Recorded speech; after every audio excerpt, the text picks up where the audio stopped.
আজকে কুকুর প্রেমী এবং কুকুর বিশেষজ্ঞ এক ভন্ড হুজুরকে নিয়ে আলোচনা করব।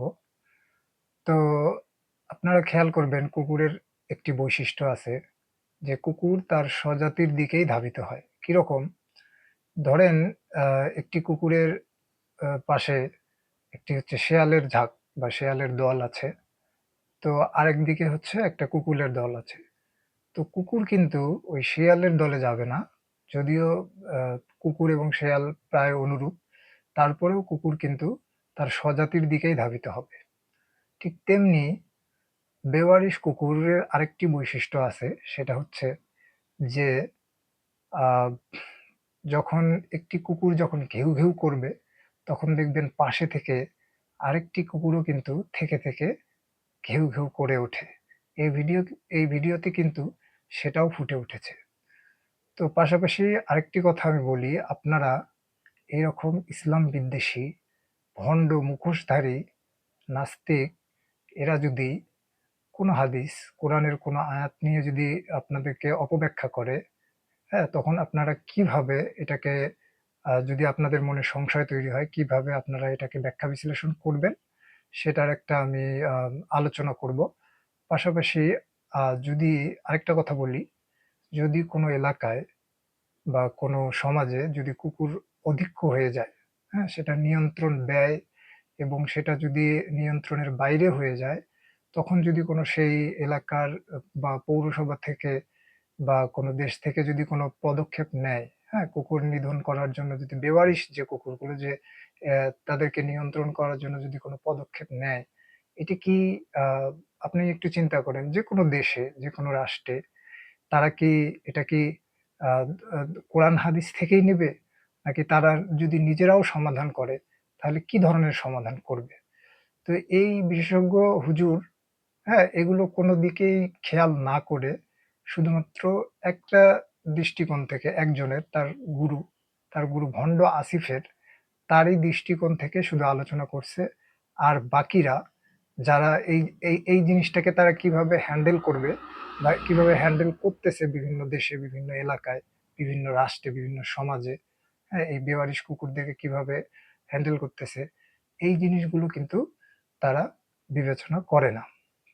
আরেকটা বিষয়, কিছু হাদিস কিন্তু কিছু ঘটনার বর্ণনা দেয়। সেগুলো কিন্তু সরাসরি আমাদের জন্য আমলযোগ্য না। হ্যাঁ? কিছু হাদিস ঘটনার বর্ণনা দেয়, সেগুলো না করলে যে আমরা গুনাহগার হব বা সেগুলো ওয়াজিব বা ফরজের পর্যায়ে পড়ে, তাও কিন্তু না। কিন্তু তারা যেভাবে হাইলাইট করে, না জানি বর্তমানে মানুষ এগুলো মানে প্রতিদিন করতেছে, প্রতিনিয়ত করতেছে।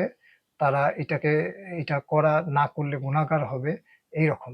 তো ইসলামে কোরআন এবং হাদিসে কিছু বিষয় অপশনাল হিসেবে রেখে দেয়া হইছে। সেগুলো সিচুয়েশন এর উপর ডিপেন্ড করে। হ্যাঁ? এগুলোও কিন্তু বিবেচনার বিষয়। তো যাই হোক, আমরা আর কথা না বাড়িয়ে কম্পিউটার স্ক্রিনে গিয়ে এই বিষয়ে কিছু আলোচনা করব। চলে আসলাম কম্পিউটার স্ক্রিনে। তো আমার আলোচনার সুবিধার্থে এবং আপনাদের সময় বাঁচানোর জন্য আলোচনাটি যাতে দীর্ঘ না হয় সেজন্য আমি ব্রাউজারে কতগুলো ওয়েবসাইট আগে থেকেই খুলে রেখেছি। তো প্রত্যেকটি ওয়েবসাইটের লিঙ্ক অথবা গুগলে সার্চ করার জন্য যে টাইটেল সেগুলো আমি দিয়ে দিব। আপনারা ভিডিও থেকেও নিয়ে নিতে পারবেন। তো আজকের আলোচনা সেটি হচ্ছে এই যে ভণ্ড হুজুর, হ্যাঁ? এই শয়তান হুজুর যে হযরত মুহাম্মদ সাল্লাল্লাহু আলাইহি সাল্লামের কুকুর হত্যা বা কুকুর মারা নিয়ে যে ভিডিওটি করেছেন, উনি অনেক বিচার বিশ্লেষণ, গবেষণা, যথোপযুক্ত হচ্ছে যুক্তি-তর্ক দিয়ে আরকি সবকিছু ঘটনা, প্রেক্ষাপট সবকিছু বুঝে শুনে ভিডিওটি করেছেন। তো সেটা নিয়ে আমরা কিছু তথ্যমূলক আলোচনা করার ট্রাই করি আজকে। তো হুজুরের মুখে একটু কথা শুনি। ছাড়া আর কিছুই নয়। আজ আমরা দেখব ইসলামের নবী মোহাম্মদ সাল্লাল্লাহু আলাইহি ওয়াসাল্লাম কি ব্যাপকভাবে কুকুর হত্যার নির্দেশ দিয়েছিলেন। কিন্তু কেন? কোন প্রয়োজনে? আচ্ছা। তো এনার এই কথার প্রেক্ষিতে যে আলোচনা করব তার আগে একটা বিষয় আমি দেখে নেই যে এই যে ভিডিওটা আপনারা মনে করিয়েন না যে এটা নতুন কিছু। এগুলো কিন্তু পুরনো নাস্তিকদের বা ইসলাম বিদ্বেষীদের এগুলো হচ্ছে পুরনো অপব্যাখ্যা। তো আমি একটা দেখাই কিভাবে বুঝবেন। এই ভণ্ড হুজুরের যে গুরু আরেক ভণ্ড, সেই ভণ্ড হচ্ছে আসিফ মহিউদ্দিন। সে কিন্তু অলরেডি এই ভিডিও করে ফেলেছে। কিন্তু খুব বেশি সাড়া পায় নাই, দেখেন। আর কোনো কুকুরই আমরা না মেরে ছেড়ে দিতাম না। এমনকি বেদুইনদের দুগ্ধবতী উষ্ঠির সাথে যে কুকুর থাকতো তাও আমরা হত্যা করতাম, মানে সমস্ত। মাইমুনা বললেন, হে ইয়া রাসূলুল্লাহ, আজ আপনার চেহারা বিমর্ষ দেখছি। রাসূলুল্লাহ বললেন, নবী সাল্লাল্লাহু আলাইহি সাল্লাম। আচ্ছা, ও অলরেডি এই ভিডিওটা করে ফেলেছে। তো এইটা দেখেই উদ্বুদ্ধ হয়ে তার শিষ্য এটা ভিডিও করছে। তো আপনি গুগলে সার্চ দিলেও যদি নবী করিম সাল্লাল্লাহু আলাইহি সাল্লাম কুকুর মারার নির্দেশ দিয়েছিলেন এইরকম একটা লিখে যদি গুগলে সার্চ করেন, কয়েকটা পরেই দেখবেন যে ওই ভণ্ড আসিফ মহিউদ্দিনের ওয়েবসাইট চলে আসবে। ও ২টা আর্টিকেল লিখছে, অথবা একই শিরোনামে অথবা ভিন্ন টাইটেলে ও ২টা আর্টিকেল লিখছে। তো ওই ভণ্ড হুজুরের জন্মই তো এই যে এর হচ্ছে ওয়েবসাইটের চিপায়, হ্যাঁ, এই সংশয় .com এর চিপায় ওর জন্ম। এর বাইরে সে আর কোনো ওয়েবসাইটে ঢুকেও না, আর কিছু দেখেও না। তো আপনারা দেখবেন যে ও কিন্তু অলরেডি অনেক আগেই এটা নিয়ে লিখে ফেলেছে। আচ্ছা, তারপরে যেটাতে আসবো, আমি আপনাকে এই বিষয়টা নিয়ে একটা ছোট্ট একটা ক্লিপ দেখাই যে র্যাবিস ভাইরাস একজন মানুষের শরীরে প্রবেশের পরে যদি ওই মানুষটার শরীরে উপসর্গ দেখা দেয়া শুরু হয়ে যায় তাহলে মৃত্যু মোটামুটি নিশ্চিত। তাই বাঁচতে হলে আচ্ছা, এই ভিডিওটা ইউটিউবে অ্যাভেলেবেল, আপনারা ইউটিউবে দেখে নেবেন। এখানে আহ, আহ, কিছু ক্লিপ ব্যবহার করা গেছে, ভিডিও ক্লিপ, যেগুলো আসলে আহ, সতর্কতামূলকও বলতে পারেন, মর্মান্তিকও বলতে পারেন। হ্যাঁ, আমি গুলো খুবই অস্বাভাবিক আচরণ করছেন, তারা পানি দেখে ভয় পাচ্ছেন, কেউ কেউ হাত পা ছোড়াছুড়ি করছেন, তাদের মধ্যে গ্যাগ রিফ্লেক্স হচ্ছে, এরা সবাই র্যাবিস ভাইরাস দ্বারা আক্রান্ত। হয়তো কোনো আচ্ছা, যাই হোক, এগুলো ভিডিও পুরোপুরি আমি দেখাবো না। আমি এখন ফেসবুকের একটা স্ট্যাটাসে যাই। এই যে ইসলামিক লাইফ, এই হচ্ছে ফেসবুক গ্রুপ অথবা পেজ, এখান থেকে আমি একটা হচ্ছে আর্টিকেল পাই, একটু পড়ে শোনাই। প্রশ্ন: রাসূল সাল্লাল্লাহু আলাইহি সাল্লাম কেন বিনা দোষে কুকুর হত্যা করতে বলেছেন? হ্যাঁ, উত্তর: তারা যে হাদিসটি উল্লেখ করে বলে রাসূল সাল্লাল্লাহু আলাইহি সাল্লাম কুকুর হত্যা করতে বলেছেন, ইবনু উমর রাদিয়াল্লাহু থেকে বর্ণিত, তিনি বলেন যে রাসূল সাল্লাল্লাহু আলাইহি সাল্লাম কুকুর হত্যা করার নির্দেশ দিয়ে মদিনার চারপাশে লোক পাঠালেন যাতে কুকুর হত্যা করা হয়। এটা হচ্ছে সহিহ মুসলিম 3909। হ্যাঁ, তারা মূলত এই হাদিস উল্লেখ করে ভুল ব্যাখ্যা করে, কিন্তু অন্যান্য হাদিসগুলো তারা দেখে না। এই হাদিসটি মনে রাখবেন, মদিনার চারপাশে কুকুর হত্যার আদেশ দিয়েছেন। এবার আরেকটি হাদিস পড়ুন। জাবির ইবনে আব্দুল্লাহ রাদিয়াল্লাহু থেকে বর্ণিত, তিনি বলেন রাসূল সাল্লাল্লাহু আলাইহি সাল্লাম কুকুর হত্যা করার জন্য আমাদেরকে আদেশ দিয়েছেন। অতঃপর কোনো বেদুইন নারী কুকুর সহ আগমন করলে আমরা তাও হত্যা করে ফেলতাম। পরে নবী করিম সাল্লাল্লাহু আলাইহি সাল্লাম তা হত্যা করতে নিষেধ করেন এবং বলেন, চোখের উপর সাদা দুটিকা বিশিষ্ট ঘন কালো রঙের কুকুর তোমরা হত্যা করো, কেননা তা হলো শয়তান। তো শয়তান হত্যা করলে সমস্যা কি, এরকম একটা নির্দিষ্ট, যাই হোক, এখানে হাদিসের এটা হচ্ছে সহিহ মুসলিম 3912 এরকম আছে।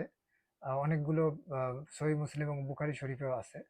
তো হাদিসের একটু হচ্ছে সিনটেন্স বা আপনার ওয়ার্ড একটু এদিক ওদিক হতে পারে, বর্ণনাকারী তো অনেকজন হলে এরকম হয়। যাই হোক, কিন্তু কনটেক্সট একই। তো এই দুই হাদিসের ব্যাখ্যায় আলেমরা বলেছেন, মদিনায় হয়তো তখন কুকুরের আধিক্য দেখা দিয়েছিল, তাই তিনি এই আদেশ দিয়েছিলেন। ধরে নিলাম আধিক্য দেখা দিয়েছিল, নাস্তিকের কথা অনুযায়ী এটা হয় নাই, কিন্তু আমরা একটা মতামত নিতে পারি যে মদিনায় হয়তো তখন কুকুরের আধিক্য দেখা দিয়েছিল, তাই তিনি এই আদেশ দিয়েছিলেন। আমাদের দেশে মশা নিধন হয়, মশার কি জীবন নেই? আছে। তাহলে আমরা নিধন করি কেন? নিরাপদে থাকার জন্য। তেমনি ভাবে কুকুর সমস্যা তৈরি করলে, কুকুর সমস্যা তৈরি করে থাকে, মানুষকে কামড় দেয়, পাগল কুকুরের কামড়ে জলাতঙ্ক রোগ হয়, আর এরা বেশি হয়ে গেলে সমস্যা তৈরি করে। আর পরে তিনি তা নিষেধ করে দেন এবং শুধুমাত্র ঘন কালো রঙের দুটিকা বিশিষ্ট কুকুর হত্যা করার কথা বলেন। এছাড়াও হিংস্র কুকুর যেগুলো আমাদের ক্ষতি করতে পারে এমন কুকুর মারা জায়েজ আছে, যা একাধিক হাদিস দ্বারা প্রমাণিত। কুকুর যেসব কারণে পালন করা যাবে এখানে উল্লেখ করা আছে, একদম রেফারেন্স সহ। হ্যাঁ, তারপর কুকুর সম্পর্কে রাসূল সাল্লাল্লাহু আলাইহি সাল্লামের কিছু বাণী আছে। হ্যাঁ, যেমন এই যে পানি পান করানোর ব্যাপারে। আচ্ছা, এইগুলো আপনারা পড়ে নেবেন। তারপরে হচ্ছে আরো অনেক কিছু এখানে লেখা আছে। তো ওনার আমি পুরাটা না পড়ে আমি একদম উপসংহারটা পড়ি। তো জীবে দয়া করার কথা বলা হয়েছে, আর এর ফলে সওয়াব হবে। রাসূল সাল্লাল্লাহু আলাইহি সাল্লাম সমস্ত কুকুরকে মারার আদেশ দেননি, বরং চোখের উপর সাদা দুটিকা বিশিষ্ট ঘন কালো রঙের কুকুর। তো এখানে নাস্তিকদের প্রশ্ন হতে পারে যে তাহলে প্রথম দিকে যে একেবারে সবগুলো মারতে বলেছিলেন সে ব্যাপারে তাহলে কি বলবেন? সে ব্যাপারে এই নাস্তিক হুজুর কিন্তু এখানে একটি হাদিস উনি নিজেই দাঁড় করাইছেন যে রাসূল সাল্লাল্লাহু আলাইহি সাল্লাম পরে যখন দেখতে পেল যে সাহাবা একরামরা একেবারে গণহারে কুকুর মারা শুরু করে দিছে এবং কুকুরের পিছনে উঠে পড়ে লেগেছে, তখন কিন্তু তিনি নিজেই বিরক্ত হয়ে নির্দিষ্ট কুকুরদেরকে মারার কথা বলেছিলেন। তো তার এই বিরক্ত বোধ থেকেই কিন্তু বোঝা যায় তিনি এটি চাননি। ওনারা যেভাবে কুকুর মারা শুরু করেছিল তিনি এটি চাননি। এটা কোনো বিধানও না। হ্যাঁ? এটা কোনো বিধানও ছিল না। উনি জাস্ট বলেছিলেন। আচ্ছা, তারপরে আমরা এখান থেকে পড়লাম। তারপরে আরেকটা ফেসবুকের পোস্ট থেকে বলি, সায়েন্স বি নামের একটা হচ্ছে ফেসবুক গ্রুপ অথবা পেজ। এটা থেকে আমরা যদি এই আর্টিকেলটা পড়ি যে বর্তমানে পশ্চিমা দেশগুলোতে জন্মহার কমে যাওয়ার সঙ্গে সঙ্গে কুকুর পালনের প্রবণতা বাড়ছে।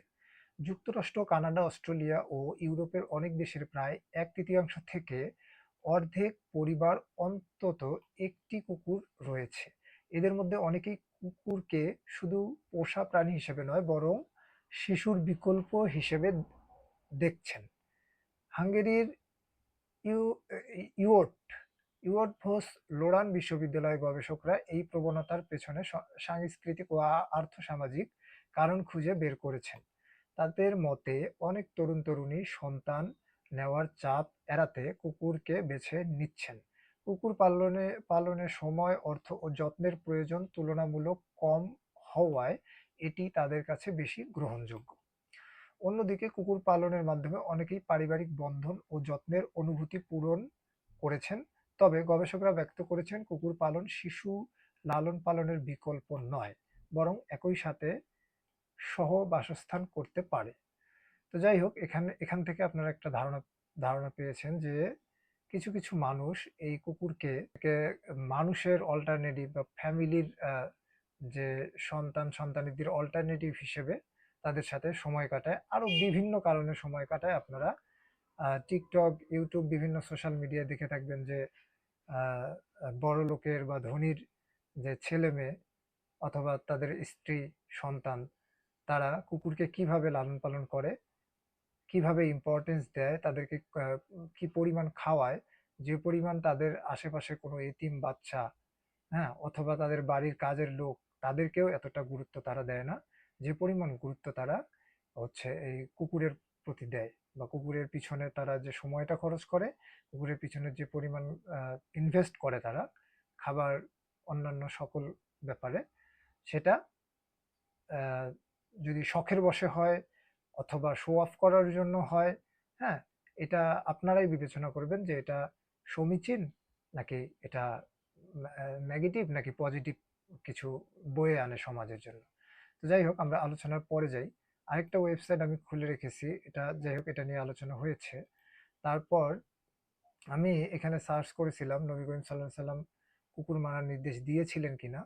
তো এই ওয়েবসাইটটা থেকে আমি একটা ইনফরমেশন পাই। তো এই যে হচ্ছে এই ব্যক্তি এই ওই প্রশ্নের উত্তরে উনি একটা মন্তব্য করেছেন। কুকুরের সাথে মোহাম্মদ সাল্লাহ সাল্লামের কোনো শত্রুতা ছিল না। মোহাম্মদ সাল্লাহ সাল্লাম এর আগমনের পূর্বে মানুষের মাঝে জাহিলি তথা অন্ধকার ও বর্বরতার স্বভাব বিদ্যমান ছিল। তারা কুকুরকে খুবই পছন্দ করত এবং সর্বদা কুকুরের নিয়েই থাকতো এবং তাদের মাঝে কুকুরের স্বভাব তৈরি হয়। তারা বিবাহের মতো পবিত্র সম্পর্ক বাদ দিয়ে কুকুরের মতো অবাধ মেলামেশা শুরু করে, এমনকি কুকুরকেও মানুষের মতো ব্যবহার করে। তাই সৃষ্টির সেরা জীব মানুষকে তাদের মাঝে বিদ্যমান এই ঘৃণ্য স্বভাব দূর করতে কুকুর হত্যার নির্দেশ দেন। হ্যাঁ, বিশেষ দ্রষ্টব্য এখানে যদি আমি বলি যে কোনো রেফারেন্স আছে কিনা, এই সেই, আমি এগুলো বলতেছি না। রেফারেন্স না থাকলে আপনি মানলে মানবেন, না মানলে না মানবেন। ইতিহাস, তারপরে ঘটনা প্রেক্ষাপট, বিবেক, বুদ্ধি, এই জিনিসগুলো জাস্ট একটু নাড়া দেওয়ার জন্য আমি বলতেছি, আমার নিজের কথাও এগুলো না। বিশেষ দ্রষ্টব্য, অতঃপর যখন মানুষের মধ্যে থেকে এই ঘৃণিত স্বভাব দূর হয়ে যায় তখন তিনি কুকুর হত্যা করতে নিষেধ করেন। তো আল্লাহ বা আল্লাহর রসুল যদি কোনো কিছু ইঙ্গিত করতেন কোনো কিছু না করতে বা কোনো কিছু করতে, সেটার পিছনে শুধু একটা দুইটা কারণ থাকে না, অনেকগুলো কারণ থাকে। শুধুমাত্র প্রেজেন্ট প্রেজেন্ট কিছু সমস্যার সমাধান বা দিক নির্দেশনা থাকে না, ভবিষ্যতেরও কিছু দিক নির্দেশনা থাকে। তো বর্তমানেও আপনারা দেখতেছেন যে কুকুর নিয়ে কিরকম মাতামাতি, কিরকম শো অফ করে মানুষের, বড়লোকের ছেলেপেলেরা। হ্যাঁ, এবং মানুষ, পাশের বাড়ির মানুষ বা পাশের দেশের, সমাজের বা রাষ্ট্রের, পরিবারের কেউ মারা গেলেও যে পরিমাণ কষ্ট না পায়, তার চেয়ে বেশি কষ্ট পায় কুকুরের পায়ে গরম পানি পড়ে গেলে, কুকুরের কোনো একটা আঘাত পেয়ে বা হারিয়ে গেলে। আপনারা এই জিনিসগুলো নাটক, সিনেমা এবং বিভিন্ন ধরনের বাস্তবে আপনারা দেখে থাকবেন। দেখে থাকলে আমাকে কমেন্টে জানাবেন। যাই হোক, নেক্সট, এটা হচ্ছে এই একটা ওয়েবসাইট, এখান থেকে আমি একটা আর্টিকেল পাই।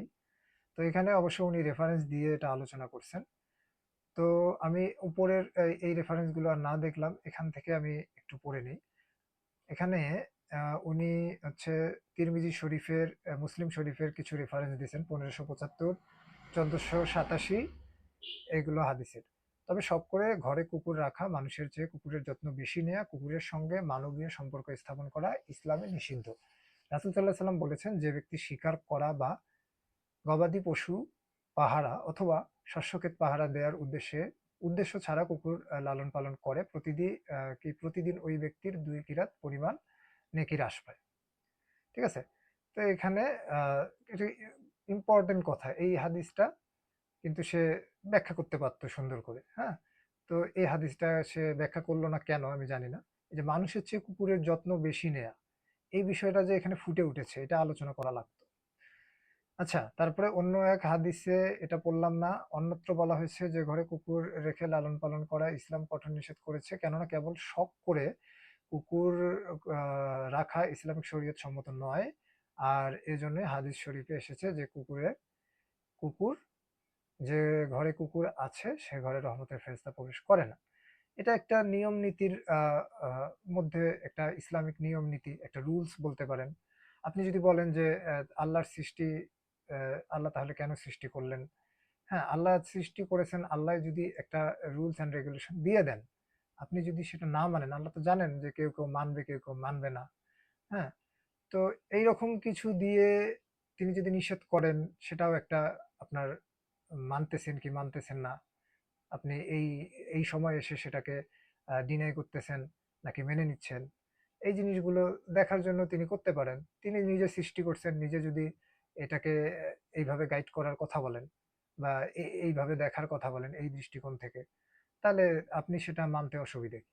তিনি যদি এভাবে বলেন, তো আমি যদি একটা উদাহরণস্বরূপ বলি, অনেক বিজ্ঞানী, অনেক বিজ্ঞানের অনেক আবিষ্কার বা মানুষেরই অনেক আবিষ্কার মানুষ পরবর্তীতে ঘৃণা করা শুরু করেছিল না? মানুষই সেটাকে আবার মানুষেরই সেটা হুমকির স্বরূপ হয়েছিল, মানুষের ক্ষতির কারণ হয়েছিল। হয়েছে কিনা? তো এটা যদিও আল্লাহর এই উদাহরণের সাথে যায় না, তারপরেও আমি একটা বুঝার খাতিরে বললাম যে মানুষের অনেক আবিষ্কার পরিত্যক্ত করেছে।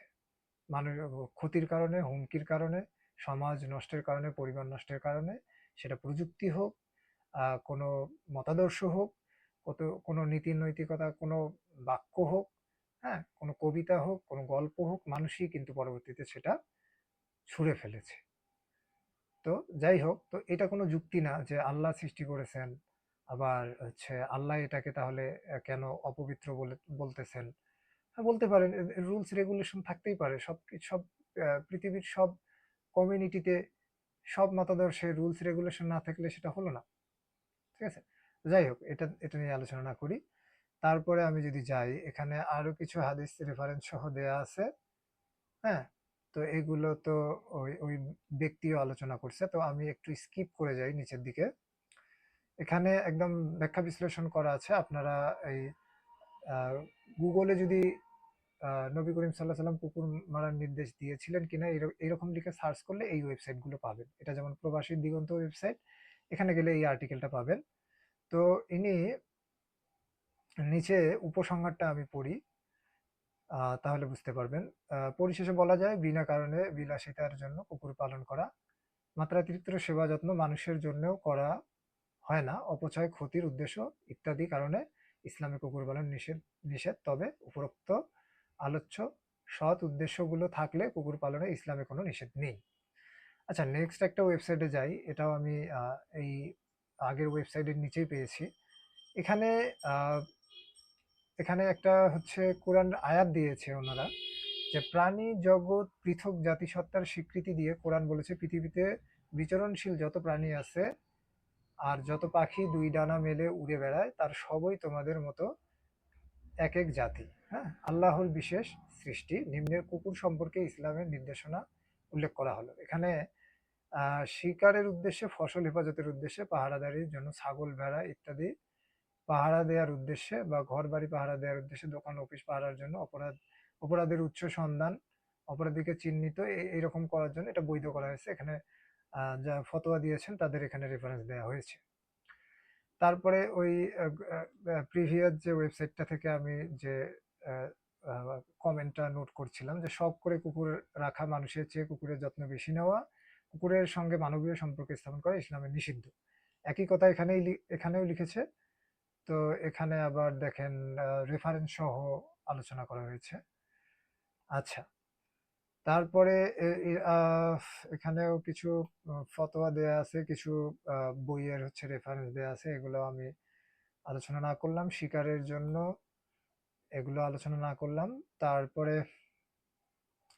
এই যে বনি ইসরায়েলের এক ব্যভিচারী নারী কুকুরকে পানি পান করানোর জন্য যে নাজাত পেয়েছিলেন সেটা আলোচনা করা হয়েছে।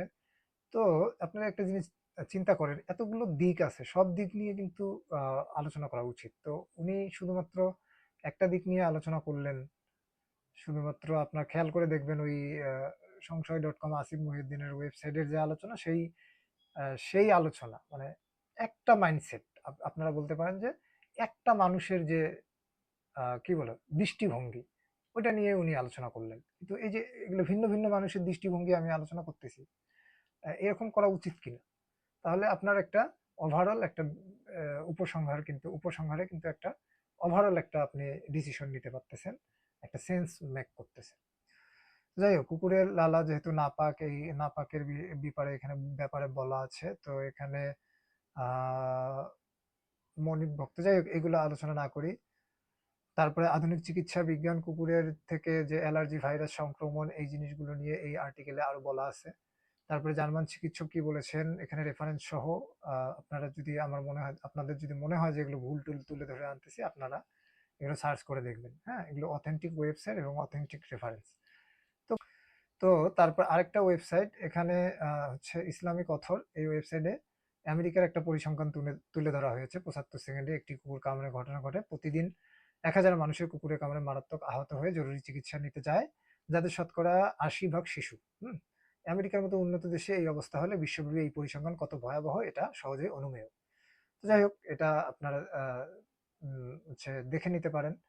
তারপরে এখানে কিছু হাদিস, এটা কি হাদিস দেয়া হয়েছে। তারপরে হাদিস দেখা যাচ্ছে রাসূল, উম, এগুলো একই হয়তো, কোনো অমিল পাবেন না। তো আমরা এই ওয়েবসাইটের যে আর্টিকেল এটারও উপসংহারে যাই, এই জিনিসগুলো একটু স্কিপ করে যাই। আচ্ছা, এখানে উনি কিছু যুক্তিতর্ক শেষে দলিল প্রমাণ দেওয়ার পর এখানে কিছু যুক্তিতর্ক দিচ্ছেন, এটা আমার কাছে খুবই ভালো লাগছে। তো এটা আপনারা পড়তে পারেন, তাহলে আপনাদের যদি কোনো সংশয় থাকে তাহলে আপনাদের ক্লিয়ার হয়ে যাবে। তো রাসূল সাল্লাল্লাহু আলাইহি সাল্লাম কখনোই সকল কুকুরকে হত্যার নির্দেশ দেননি। আচ্ছা, ধরে নিলাম দিয়েছেন। তিনি শুধুমাত্র হিংস্র পাগলা কুকুর হত্যার নির্দেশ দিয়েছেন, যা আধুনিক চিকিৎসা বিজ্ঞান সমর্থন করে, অথচ শয়তানের অনুসারীরা হাদিসের অপব্যাখ্যা করে এ নিয়ে চালায়, মিথ্যাচার করে। তো এনারা হয়তো আহ, সর্বোপরি যে বিচার বিশ্লেষণ করেছেন, যখন রাসূল সাল্লাল্লাহু আলাইহি সাল্লাম বলেছিলেন, পরবর্তীতে সাহাবায়ে কেরামরা যখন এটা শুরু করেছিলেন, পরে আবার তিনি যখন বিরক্ত হয়েছিলেন, এখান থেকেই বোঝা যায় তিনি নিজেও এটা চাননি যে এটা ব্যাপক হারে হত্যা করা হোক।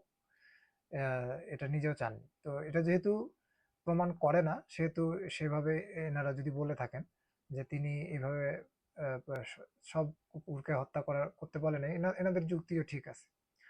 আচ্ছা, তারপরে হচ্ছে এখানে আমি আরেকটা ওয়েবসাইটে হচ্ছে সার্চ করেছিলাম যে 2025 সালে কুকুরের কামড়ে জলাতঙ্ক টিকা ব্যয়, এটার একটা ব্যাপার আছে।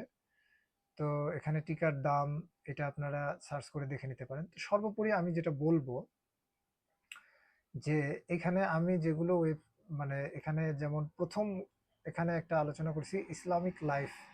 হ্যাঁ, আপনারা যদি লিঙ্ক চান আমি এগুলো লিঙ্ক দিয়ে দেবো। এখানে সুন্দর একটা উনি আলোচনা করেছেন, ফেসবুক থেকে আমি এটা পেয়েছি।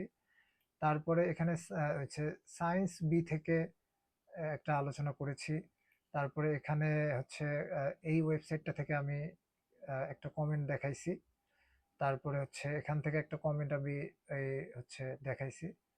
তারপরে এই ওয়েবসাইটটা থেকে, এই আর্টিকেল থেকে আমি একটা হচ্ছে রেফারেন্স দিছি। এগুলো হচ্ছে লিঙ্ক যদি লাগে আপনাদের আমি দিয়ে দিব কমেন্টে অথবা ডেসক্রিপশনে। হ্যাঁ, তো আমি এখানে ওভারঅল আপনাদেরকে বুঝাইতে চাইতেছি যে আপনার হচ্ছে এখানে আমি যতগুলো মানুষের যে মতামত দেখাইলাম, তো এইভাবে একটা বিচার বিশ্লেষণে আসা উচিত। হ্যাঁ, ১৪০০ বছর আগের একটা প্রেক্ষাপট, তখন কেন, যেহেতু আহ, আহ, কেন বলেছিলেন, কি কারণে বলেছিলেন, এগুলো স্পষ্ট না। আচ্ছা, নাস্তিকদের এই নাস্তিকের একটা যুক্তি দেখি এখানে। তার প্রতীক্ষায় পরে নবী সাল্লাল্লাহু আলাইহি ওয়াসাল্লাম সেদিন ভোরবেলায় কুকুর নিধনের আদেশ দিলেন। এমনকি তিনি আচ্ছা, এখানে হচ্ছে জিব্রাইল আলাইহিস সালাম নবীজির সাথে সাক্ষাৎ করতে এসেছিলেন, মানে ওহী নিয়ে এসেছিলেন। তো ঘরে একটি কুকুর থাকার কারণে, কুকুরছানা থাকার কারণে তিনি প্রবেশ করেননি। পরবর্তীতে তিনি সেটা বলে দিয়েছেন যে এই জন্য আমার বিলম্ব হয়েছে ওহী পাঠাইতে, এবং আমি আপনার ঘরে প্রবেশ করিনি, এভাবে উল্লেখ করেছেন।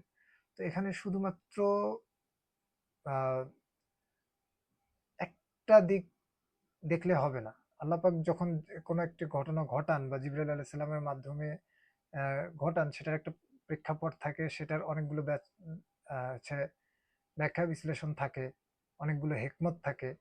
হ্যাঁ, জিন জাতি তার বৈশিষ্ট্য, হ্যাঁ, তাদের রুলস অ্যান্ড রেগুলেশন গুলো আলাদা, তাদের বৈশিষ্ট্যগুলো আলাদা। ফেরেশতা যারা, তাদের নীতি নৈতিকতা, তাদের বৈশিষ্ট্যগুলো আলাদা। তো ফেরেশতার বৈশিষ্ট্য এটা হতেই পারে, মানুষের যেমন মানুষের স্বভাবগত কিছু বৈশিষ্ট্য আছে না, তো ফেরেশতার স্বভাবগত বৈশিষ্ট্য এরকম। তো এখানে দোষের কি আছে? এখানে তো সমস্যার কিছু দেখতেছি না। তো যাই হোক, এখন আমি যদি একটা আহ, উদাহরণ দেই, যে ধরেন এই ভণ্ড হুজুরের কাছে শয়তানের যখন ওহী আসে রাত করে, তো ওর মাথায় এগুলো আসে যখন কন্টেন্ট ক্রিয়েট করে। তো রাত করে যখন শয়তান যখন ওহী নিয়ে আসার পথে, হ্যাঁ, এরকম যদি কুকুরের কারণে বাধাগ্রস্ত হয়, অথবা ওর গুরু, হ্যাঁ, ভণ্ড আসিফ, ও যদি কোনো একটা ওহী নিয়ে আসতে এরকম বাধাগ্রস্ত হয়, যেমন ওই হুজুর তো নিজেও বলেছিল যে ওর স্যান্ডেল যখন টানাটানি করে ও নাকি খুবই বিরক্ত হয়, ঘেউ ঘেউ করলে নাকি খুবই বিরক্ত হয়, ওর নাকি মেরে ফেলতে ইচ্ছা করে। তো সামান্য স্যান্ডেল টানাটানি করতে যার মেরে ফেলতে ইচ্ছা করে, হুম, তাহলে তার গুরু শয়তান যে ওহি নিয়ে আসতে গিয়ে ফেরত গেল বা বিলম্ব হলো, ওর তো প্রত্যেক দিন একটা করে ভিডিও দেওয়ার টার্গেট আছে। হ্যাঁ, মাস অথবা মাসে একটা টার্গেট আছে ভিডিও দেওয়ার। যাদের থেকে ও পরিচালিত হয়, তাদের থেকে তো একটা টার্গেট ওকে দেয়া হয়। তো একটা টার্গেট মিস হয়ে গেলে বা বিলম্ব হলে, তার গুরু যদি এরকম আসতে, যদি রাস্তায় যদি বাধাগ্রস্ত হয়, তার রাগটা তাহলে কি পরিমাণ হবে? এখন সে রাগ করে সকালবেলা বলে দিল যে তার যারা মুরিদান আছে, শিষ্য আছে, এই ভণ্ড হুজুরের যে শিষ্য যারা কমেন্টে এসে বাহবা দেয়, এখন তারা এই হুজুরের একটা ভিডিও করলো যে এরকম সে তার গুরুর হচ্ছে ওহি নিয়ে আসছিল, তাতে সেটা বিলম্ব হয়েছে, ভিডিও দিতে তার তার এই জন্য দেরি হয়েছে। এখন তার শিষ্যরা এই কথার মানে না বুঝে গণহারে কুকুর মারা শুরু করলো। পরবর্তীতে আবার এই ভণ্ড হুজুর আবার বলল যে না, এইভাবে আমি বলিনি। হ্যাঁ, কারণ মারলে তো যে হুজুর আবার যে সংস্থার মুখাপেক্ষী, যে ধর্মের মুখাপেক্ষী, যে মতাদর্শের মুখোমুখি, তারা তো আবার মানুষের চেয়ে অনেক সময় কুকুরকে প্রায়োরিটি দেয় বেশি। তো যাই হোক, এই বিবেক বিবেচনায় কুকুর হয়তো মারবে না, যেহেতু তাদের কাছে মানুষের চেয়ে, মানুষের জীবনের চেয়ে, মানুষের ক্ষুধার চেয়ে, মানুষের কষ্টের চেয়ে কুকুরের কষ্টটা ইম্পর্টেন্ট বেশি।